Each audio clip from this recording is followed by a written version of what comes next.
winter, and whether you love the outdoors or you prefer to hibernate indoors like me, you have to eat. So Matt is warming us up now with sausage, gravy, and biscuits.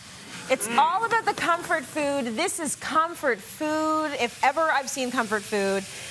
So let's talk. Well, you started already with the gravy. Well, I mean, you got to have sausage to have sausage gravy, yes. right? So, I mean, I came here today with some super light dishes, clearly. Like, I want everyone to feel their finest selves, you know? But, no, but it's perfect because, again, brunch can be had at any time of the day. It doesn't have to be in the morning. You can have it at 4 in the afternoon. You can have it at 9 p.m. That's what people think about it. Brunch foods are some of the best foods, I would say. And, you know, these are maybe a little bit of an indulgence. I always see brunch as a little bit of an indulgence. I know it's 2019 and maybe you've got your New Year's resolutions.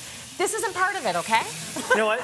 This is for special day. 2019, I want to smile more, whatever that means. If that means more sausage gravy in my life, then I'm there. You know, that's all that matters. So what I would do is, like, there's so many different stages of this recipe. So the biscuits, I would tackle that first, and there's a recipe for biscuits already in the cookbook. Yeah. But then the sausage gravy, once your biscuits are in the oven baking, this is like the fun part now. So what you do is you grab like 4 or 5 sausages, and you take the meat out of the casing, and you start to brown them up in the pan. And that's the first thing you're going to want to cook off. What you really need is a nice fatty sausage. You need that fat because that's all the beautiful flavor that's going to be at the bottom of the pan.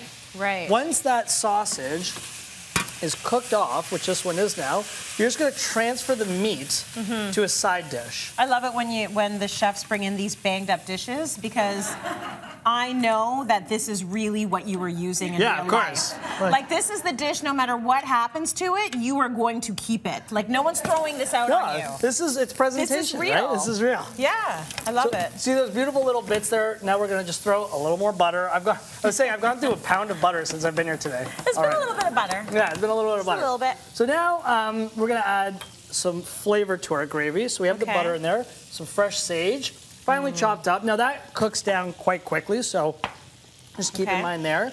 Then we're going to add a little bit of flour, but before we do that, just make sure we're mixing all of our butter around. Now, I don't know if you can see all that beautiful bits of the sausage on the side of the pan. Yeah. We can use the spatula and the melted butter now to grab that, because that's flavor. Don't let that go. No. Keep it in, right? Keep it close and near to your heart. Every little bit. Every little bit. Okay, so now that the butter's melting, add a little bit of flour.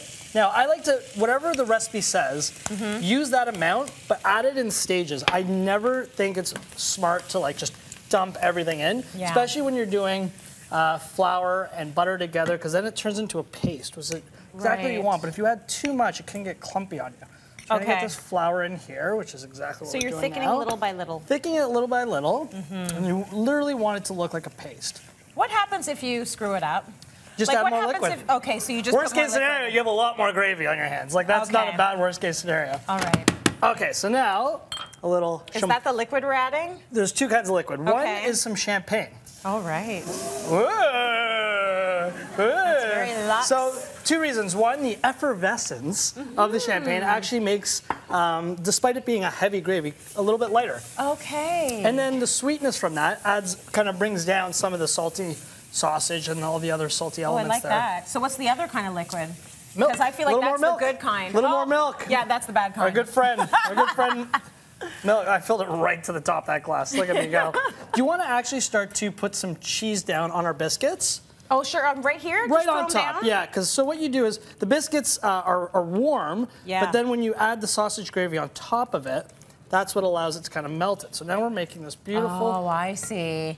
So the biscuits, we're going to put it at cityline.tv. Obviously, it's also in Matt's book, Brunch Life. But we've got the recipe for you on our website. Make the biscuits. You can even make the biscuits, I mean, way ahead of time. 100%. Right? Put them in the freezer. Let them. Yeah. And then all you got to do is work on your gravy. On your gravy. Which also doesn't really take that long either. No, it doesn't. No, it doesn't at all. So now we've mixed this gravy in. Now we're just going to add a little bit more milk. So you put the sausage with the gravy, and now we're mixing it all together. More butter. I just saw what you did there. A little more butter. You can't go wrong. Amazing. So now we're just going to let all these fats just kind of hold together. Yeah. And in the meantime, let's just cook a couple eggs off, right? Oh, okay. Why not? Well, let's make this proper brunchy.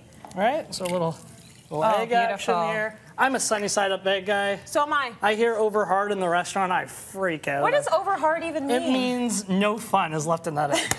That's what that means. It means. What about over medium? That's just someone who's really confused. Oh, that's me. And they don't know.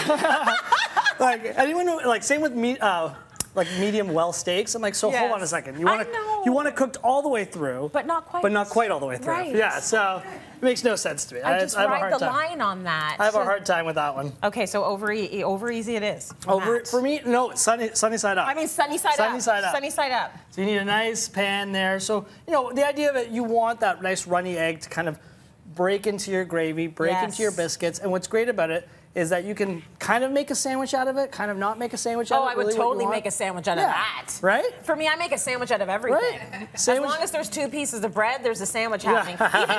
Even two crackers, I will make a sandwich. Right?